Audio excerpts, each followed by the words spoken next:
Hi, I'm Sophia Fritinger. I'm just going to be presenting to you today all about Emma Smith, and this has been so much fun for me to study her and her life throughout this last semester, especially with the Seeking Answers skills.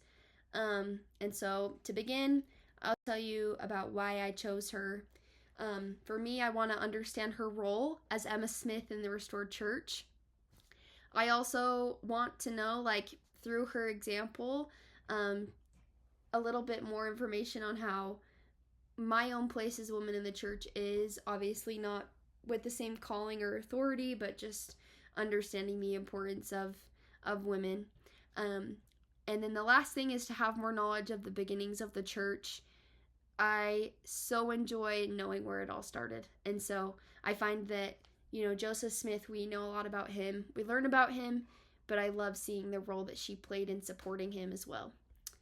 The very first Seeking Answer skill that I chose was to be patient with the Lord, yourself, and others. And I think that this skill is super, super important, especially because patience shows us that we're not going to know everything all at once, but that eventually the Lord will show us everything that we do need to know, and that it is in His time. Something that I know is that it's line upon line, precept upon precept.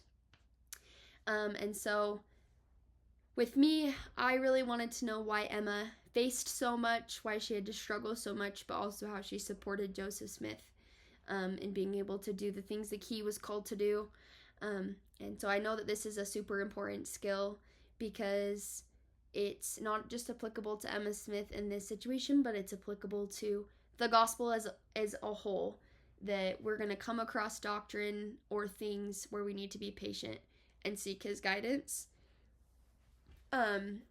Something that I really studied about was polygamy, just because I served my mission in the South and it was something that everybody wanted to know.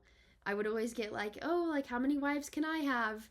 And so for me, it was super important to understand how Emma felt about it. I think it was, from what I've studied, it was a very uncomfortable thing for her. And this has taken a lot of patience for me to understand with the Lord, but also with others and myself, because I hated being asked those questions, knowing that it wasn't something that we did anymore, but that it was something we once did. And I've learned that there's a difference between polygamy and plural marriage, that plural marriage was ordained of God, and that's something that it was really hard for Emma, but eventually she was able to also understand the blessings of it. The next skill is discerning doctrine, and I added or expanding binaries and mindsets only because I know we're only supposed to choose 7. I do love this skill though, but I'm going to pick talking about discerning doctrine. I loved studying about Emma Smith, and I feel like it was so important for me to see her role in the church, especially because we don't often talk about the wives of the prophets, and so this one was super important for me. The life of Emma Smith in the skill of discerning doctrine, it's a great and important way to understand that there was also challenges. And so I think a lot of the times we highlight the positives. That's a natural thing that our mind does, and I'm so grateful that God gave us that gift. But when it comes to doctrine, it was really cool for me to see that there's 4 types of doctrine, and there's core and eternal doctrine. There is supporting doctrine, policy doctrine, and esoteric doctrine. And so the difference between those are that core and eternal doctrine never change. They're things that we know to be true. Supports those. Policy doctrine, obviously, is the policies of the church that change. And Emma experienced a lot of policy doctrine changes. Change was a very constant thing, not only in their time, but also ours. And then also, we see that the esoteric doctrine was things that we don't know yet or that haven't been revealed.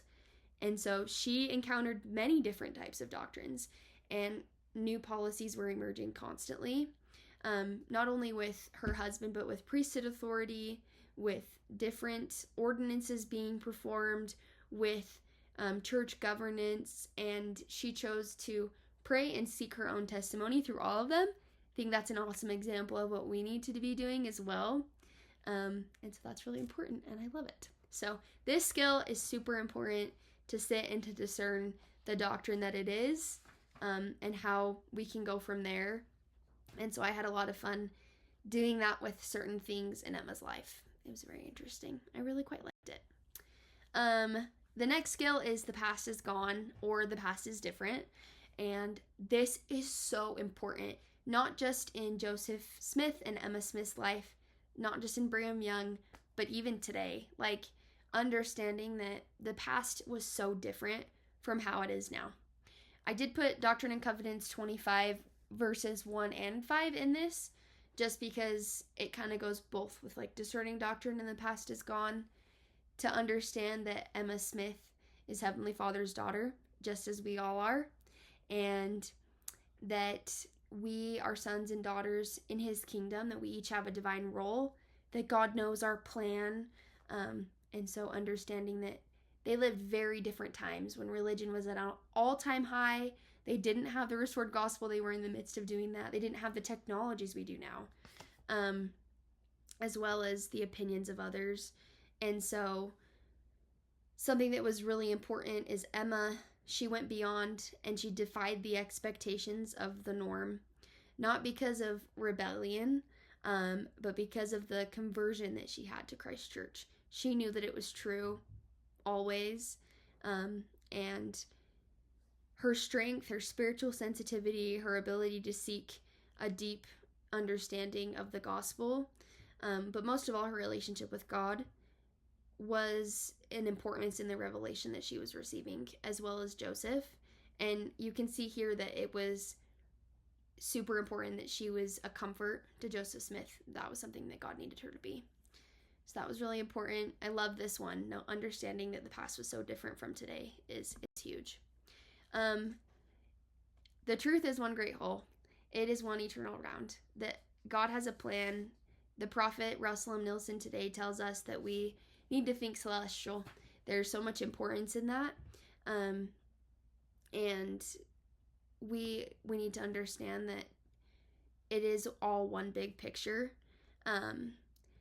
But she did have struggles, I think, specifically with polygamy and the hardships that she faced with Joseph, and the things that God needed them to do together, but also the things that he needed to do, were a great example of how gospel truths need to be approached holistically, with contextual understanding, empathy, and spiritual discernment. That it requires all of those things to understand that truth is one great whole, that God has the whole picture. Thinking slowly and humbly is so important. Like, this one, I feel like I had the best time with. When you slow down, when you think about it, when you humble yourself, you start to see whatever you're studying in such a different light. And so for me, that was really, really, really cool. I included this section from a letter in a source that I used. It says, "Dear husband, I am ready to go with you if you're obliged to leave. I shall make the best arrangements I can and be as well prepared as possible. But I still feel good confidence knowing that you can be protected without leaving this country." I think this just shows her testimony in Heavenly Father and His plan. So I really love this and I really enjoy it. She was such a pivotal role in the restoration of the gospel, but we don't start to see that until we slow down and approach it humbly and slowly. And so the thing that I love the most is because I've grown up in the church, I've seen it so one way with Emma, and that's what we would call a script. And so the old script for me was that she left the church because she hated it because her husband died, and she wasn't loyal to Joseph in that way because of the life hardships that she had. But through studying and seeing that she was the lady that she is, I start to understand that she is an elect lady, that she was loyal to Joseph through everything that he did, and that she had such an important role in the church, especially with the Relief Society. And then the last couple ones, this one is super important because we start to understand how essential this is. When understanding faith in church history, we often need this skill to help us understand where they were coming from. I think we quickly see Emma in a way that's easy for us to understand, such as like faithful, disloyal, trusting or distrusting, or even follower or opponent. And the really cool part about it is that once we start to see once we switch out the or for and, we see that both things can take place.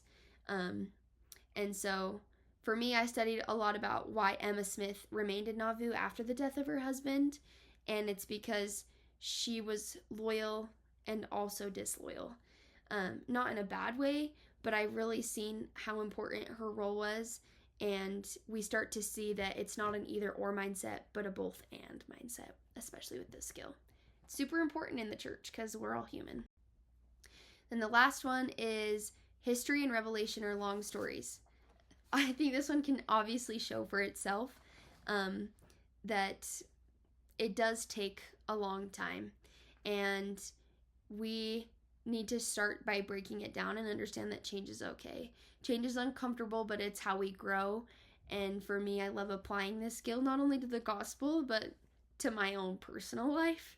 I think the best part of it is that in Emma's life, we can judge certain decisions and things based on what we see or the end result. But in all reality, she made lots of hard and excruciating choices her whole entire life, along the entire route. And that's the way that it comes to us. It's bit by bit. It's line upon line, precept upon precept. And Emma had to understand at certain points in her life that she was going to fail, just like we all are. And we learn from those things and we grow from those things. And this has made me realize how human she is and how much of an example she is to the women in the church. So